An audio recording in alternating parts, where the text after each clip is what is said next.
goroh kowe wong ngapusi. Nek nuju ketemu karo aku, Adi, aku wis mungkur marang kadonyan. Aku wis ora kepengin bondo, ora kepengin mulya. Kepenginku golek sampurnaning pepati. Nanging kowe goroh lan ngapusi. Ora jumbuh ucap lan tembungmu. Tejo telo. Ya. Pancen kabeh kuwi wis dadi niatku. Mergo kabeh iki aku wis rumangsani. Aku ki wis jumpo. Aku wis tuwa. Pancen aku golek pemani sing pati. Goroh ngapusi. Ucapmu ora bener.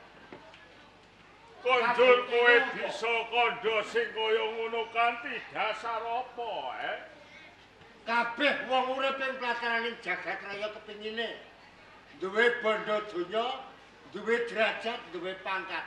Kan bedane kowe. Saiki apa ing kok kepinginake? Bandera tunggul wulung. Kowe iki wis tuwek, wis angklung-angklung karo kuburan. Ning apa sebabe kowe isih kepengin dedel dosa ana ing plataraning jagat raya. Kowe isih gelem dadi maling, kowe isih gelem nyolong. Apa kowe ora singklar kabeh ucapmu? Dadi cetane kowe ngluputke aku iki mung karana nggonku nyolong bandera tunggul wulung. Mripatku durung picak, aku weruh dhewe. Nek kowe tumindak nyolong bandera tunggul wulung. Ya. Tejo telo. Kakangku Dadu. Sakabeh ngucapmu kuwi bener dasar mawa watonan. Ning bener mungguing kowe. Ning durung kinaruan yen to mungguhe wong akeh iki kabeh tandhamu bener. Kok iso ngono? Jalaran apa? Jalarane Gonku wani dadi maling nyolong pintuah bandera tunggul wulung.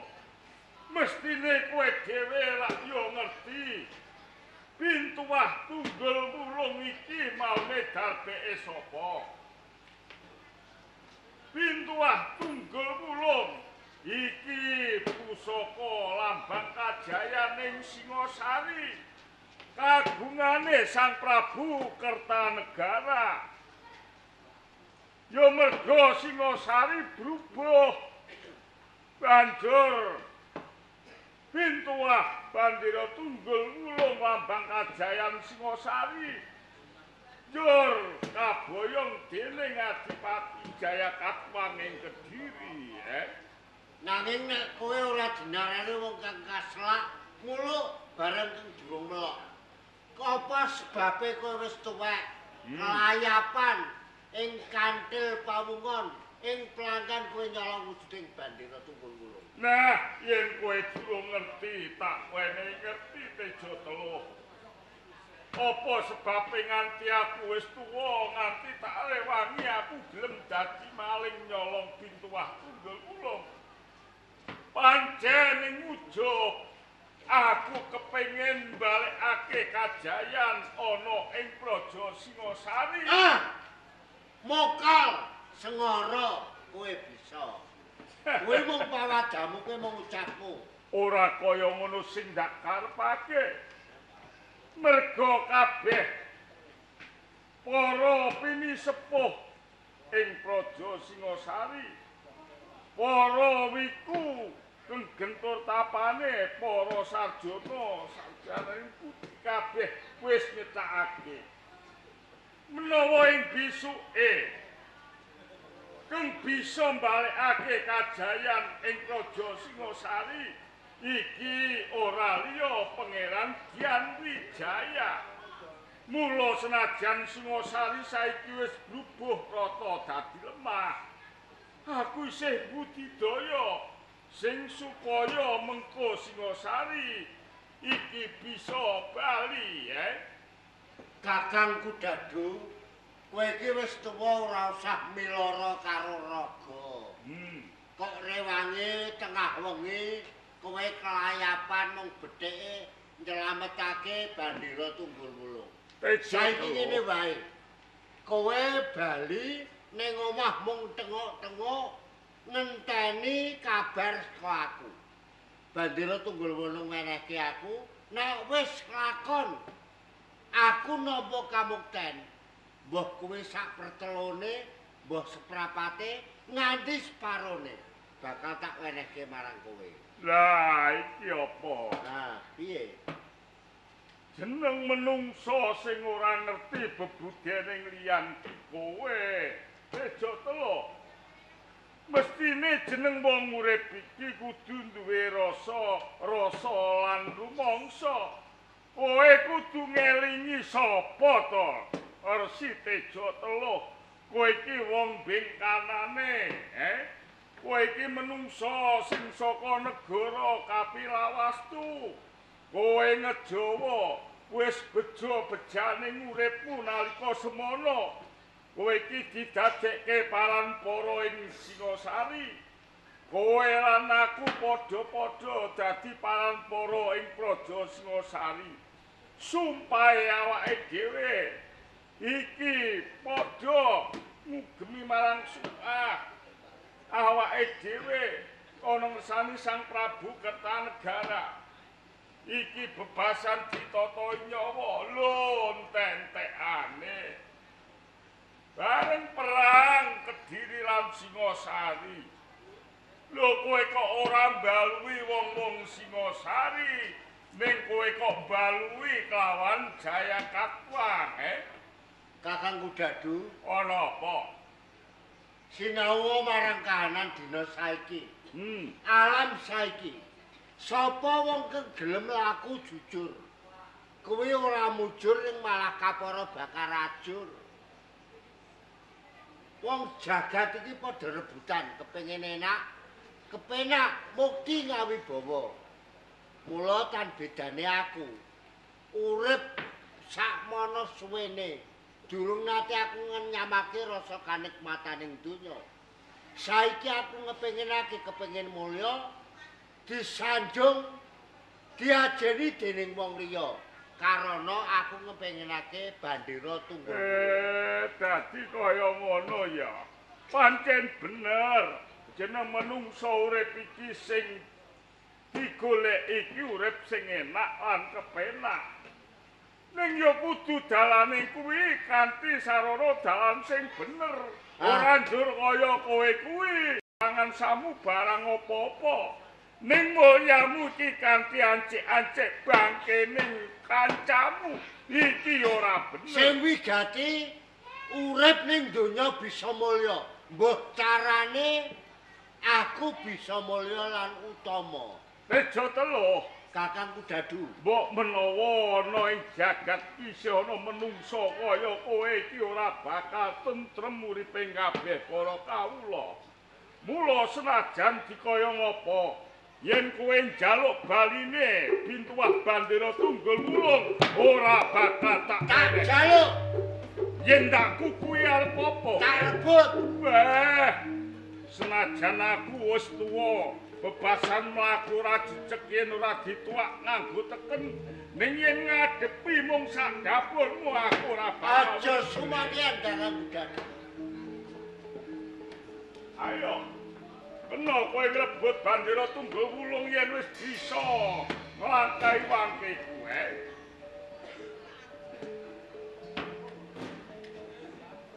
Hop!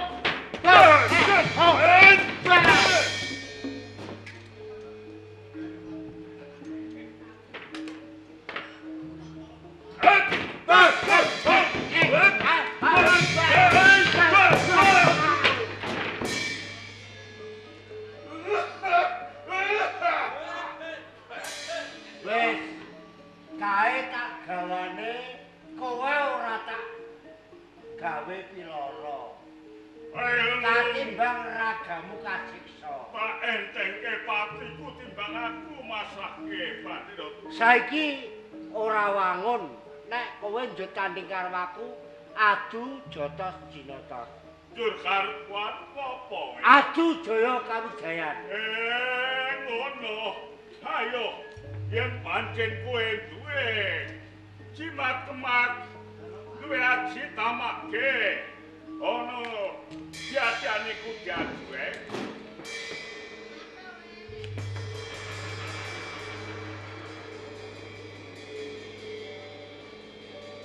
Hot!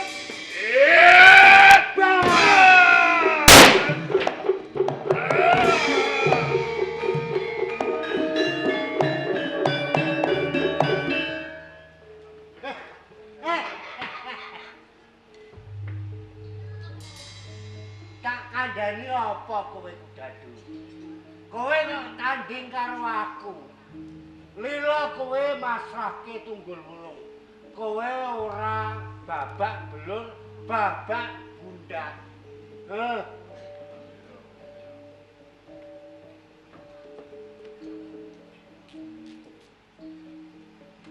Selamat tinggal, teman.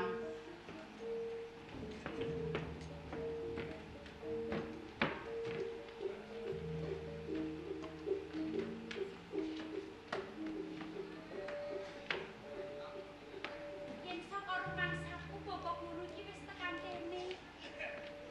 Ning kok yo tak cegat ning kene Bapak Guru iki kok yo ora tekan-tekan kene ning sak tengahing dalan ki ngopo yo? Gek-gek ana apa-apa. Aduh atiku kok mak teratap iki. Apa bakal ana kedadian kang ora nyenengake ngono apa piye yo? Lah, Bapak!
Anggih.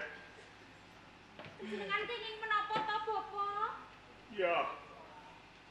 Iki mau lak ngene to, Nduk. Sawise ngaku bisa nyolong pintu bandera Tunggul Wulung saka Plakan Jongku saka Kediri. Ora ngerti ana samburine, ana menungsa sing buntuti lakuku. Ora liya Resi Tejo Teluh ya kalebu Paranpara Kediri sing maune dhisik kalebu go Paranpara ing Singosari nanging bareng Singosari brubuh saiki njur dheweke mbalui kelawan Prabu Jayakatwang ing Kediri. Ngaten, Bapak. Njur njaluk baline bandera Tunggul Wulung ndak kukuwi nganti nganakake pasulayan. Temah jroning tandheng ya mergo aku ki wis tuwa, wis pikun lali samubarang. Aku ditamani aji nganti gembletak nganti kantoko iki. Nggih, Bapak, tujuh rayunipun wonten nanging ingkang saged sabiyantu kaliyan panjenengan. Nanging Bapak, sakmenika pintu Kediri Gendera Tunggul Wulung mriku wonten pundi, Bapak? Belum mau tak selalu pete.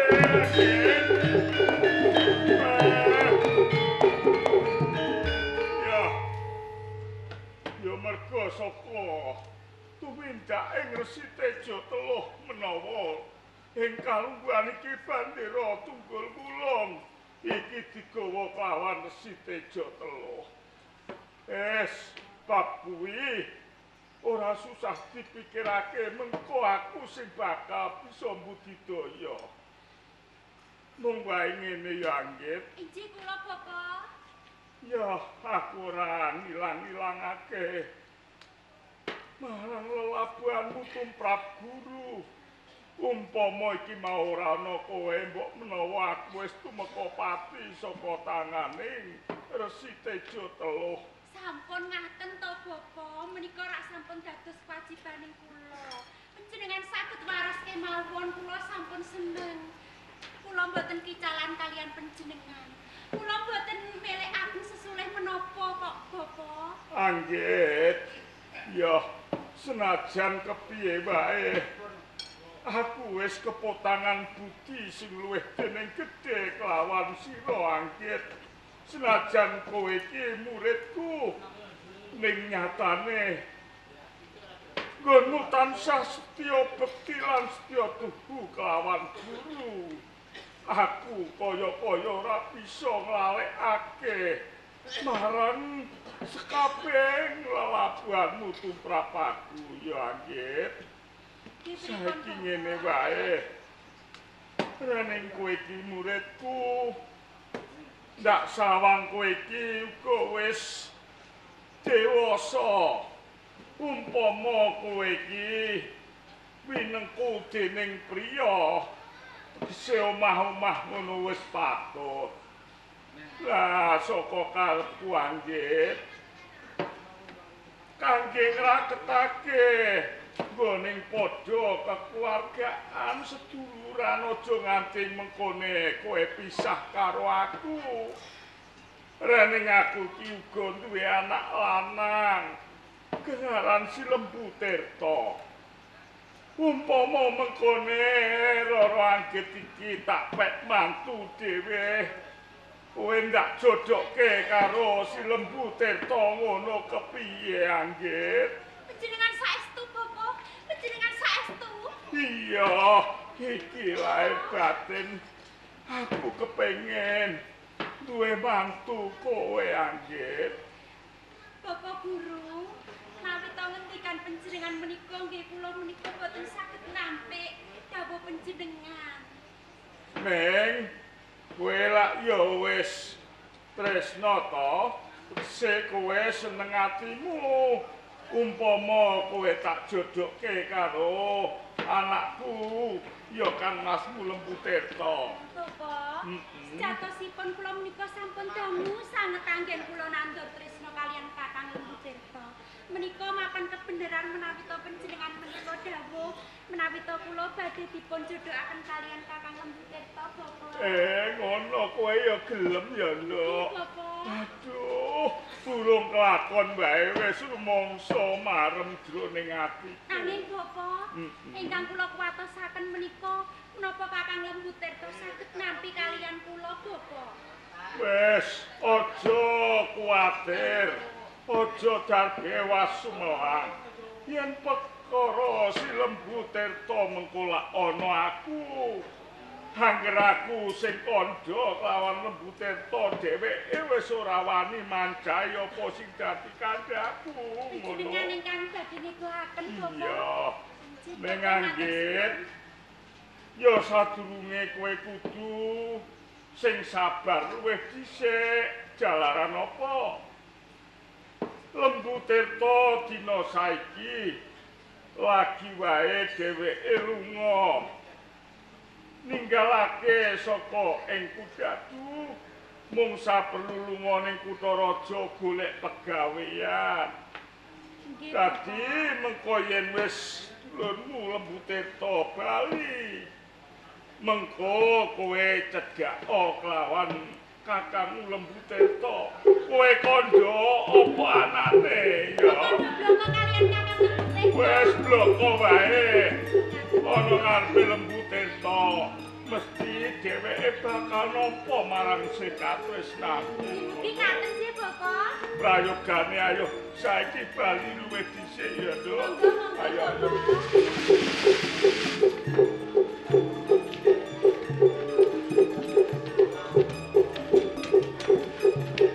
Ite papa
nate rawuh ing paleban. Pangapuntenipun ingkang ageng boten ateges kula menika katalumpen sowan wonten ngersanipun tiyang sepuh menika boten. Nanging menapa to ngantos dangu kula menika boten sowan wonten ing Gunung Pandan Jalaran. Tesih kathah pakaryan ingkang parikedah kula rampungaken, Bapak. Mugi sadaya ingkang tansah ginayuh, tansah saged jumbuh, ingkang pun sedya tansah saged tumeka. Matur nuwun sawab satur pandonga panjenengan. Kawilujengan rawuhipun, Nak Mas. Pikantuk berkah saha pangestu panjenengan, anggen kula sowan wonten ing Gunung Pandan kalis ing Sambikala. Boten katalumpen suwun kula katur. Kula tampi pangestunipun tiyang sepuh dika tampi nggih. Sanget anggen kula mundi mugi ndadosaken jimat kula. Wonten kawigatosan mangunipun. Estunipun leres menapa ingkang dados pangandika panjenengan. Ngantos kula menika sowan wonten ngersa panjenengan. Estunipun kula menika nampi dawuh saking ngersanipun Rama Prabu Jayakatwang. Dipun utus menapa, Nak Mas? Katuran pirsa nggih Bapak Guru. Mbok pilih ing dinten sak menika bentuah bandera tunggul wulung ical saking Pangan Kediri. Mila saking menika sowan kula dipun utus kaliyan Kanjeng Rama ingkang supados kula nyara widikaken bab icalipun bandera tunggul wulung kala wau. Mangke rumiyin. Nggih. Cobi nggih. Rikala kula matur dhateng saha panjenengan, Nak Mas. Ingkang kula menika mboten badhe singklar dhateng menapa ingkang dados tanggel jawab kula. Nggih. Ngenani dhateng negari. Nggih. Kula ngepinginaken negari tentrem menapa ingkang dipun kersakaken Mas Putu menika saged tansah winantu dhateng kawilujengan sarta gegayuhan ingkang saged tinampi dhateng kasembadaning Ngaten nggih. Nanging menapa sekintenipun panjenengan menika mangertosi wonten pundi candhakipun bandera tunggul wulung kala wau? Bandera tunggul wulung ingkang dados interanipun tiang-tiang ing donya menika. Nggih. Ingkang jalaran. Sapa ingkang kadunungan bandera tunggul wulung? Najan to kuwi wong desa, najan to wong ceplek, wong mlarat ginung jagat, tumuli gegayuhanipun badhe kasembadan, nedya gesangipun badhe urip ingkang Mulya. Ngaten iki. Lah kula ngertos sadurunge tiang-tiang menika tumindak ateges kula nyelametaken dhateng bandera tunggul wulung. Dados cetanipun ing dinten sak menika bandera tunggul wulung cumondhok wonten ing Gunung Pandan. Leres, Nak Mas, leres. Menawi ngaten tiwas kepasang yogi. Mila saking menika menawi wonten kepareng panjenengan bandera tunggul wulung badhe kula suwun. Kersanipun badhe pun aturaken dhateng Badhe kula suwanaken wonten ing Praja Kediri. Kunjuk wonten kersanipun Rama Prabu Jayakatwang. Oh, Nak Mas, Nggih. rahayunipun kula ngertos. Dhateng manah krasa nek bandera tunggul wulung menika badhe pun alap dhateng tiyang sanes. Mila ibarate wong akandha kula sampun sedya payung sakderengipun jawab. Oh, ngaten nggih. Matur nuwun.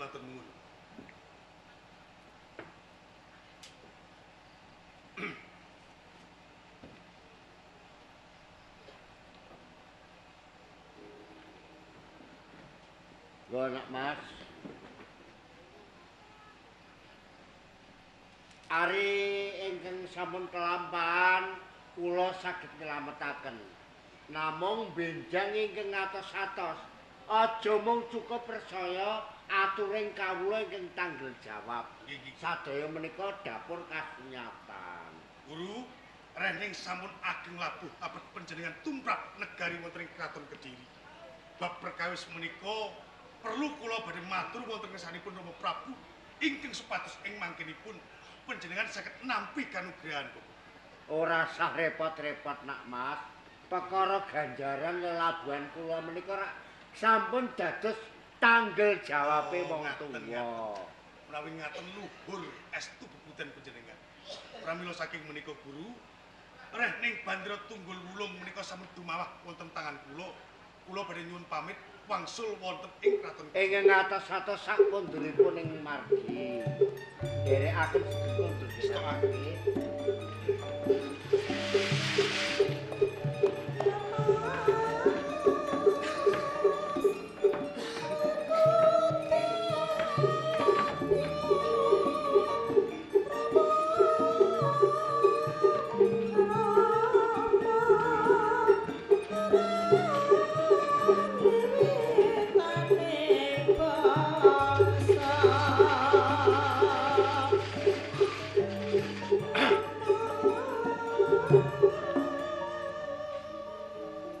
Abot mundi dawuh saka ngersane Rama Prabu Jayakatwang.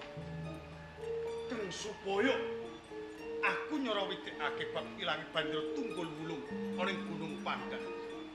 Ewadene ing dina iki Bandara Tunggul Wulung wis tumiba ing tanganku. Nanging sakwise aku arep bali ana ing Kraton Kediri. Rumangsa lumrah sarirahku. Cek men ing mengkono kusuwan ana ngersane Rama Prabu Jayakatwang iki katon seger. Mulai papan kini tiwas kebenaran. Kae ana banyu kang bening. Aku bakal resikno luwih dhisik.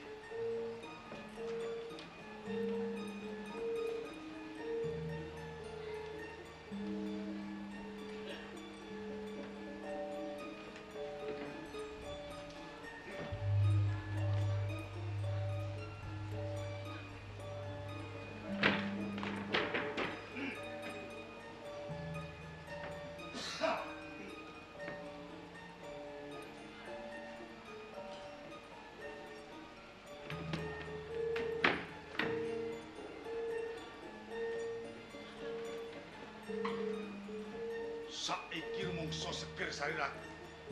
Kalamun to aku ngadep ana ngersane Rama Prabu Jayakatwang wis pas.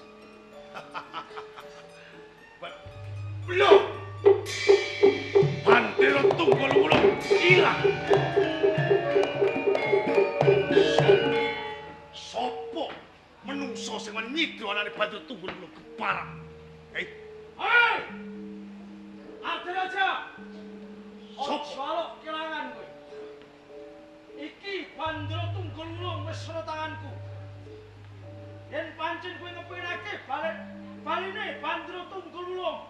Ayo rebutan saka tangan Lembu Tirta, anak buyutku Datu. Lembu Tirta, mantik kowe.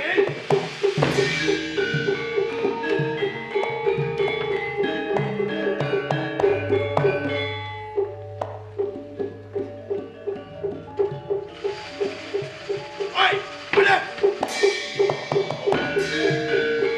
Jebul kowe nang arep Tirta. Lembu Tirta. Arep Raja. Apa karepmu nganti kowe nyidra anane Betuah Bandara Tunggul Wulung? Mergo aku ngepinginake bentuah ing alam semono ing Kraton Singasari balekake ndak suwanake ngersane Pangeran Hyang Wijaya. Lembu Tirta. Bab perkara Betuah Bandara Tunggul Wulung kuwi ora usah ndok suwanake ana pengarepane Raden Wijaya. Mergo ora ana gunane kalamun Raden Wijaya iki kepengin balik kajan ing Singasari. Mergo Singasari saiki wis bubuh warata dadi lemah. Mula tak jaluk kanthi banget pasrahke Bandara Tunggul Wulung tanganku. Ing mengkone kowe bakal nampa kanugrahan saka Sang Prabu Jayakatwang. Aku ora butuh kanugrahan. Mung wae yen pancen kowe ngepinginake Bandara Tunggul Wulung, ayo. Yen bisa rebutan saka tangane Lembu. Yen to pancen kaya nantang karo Ardarajan. Lembu Tirta, hati-hati. Ing papan kene iki kleno bal mati.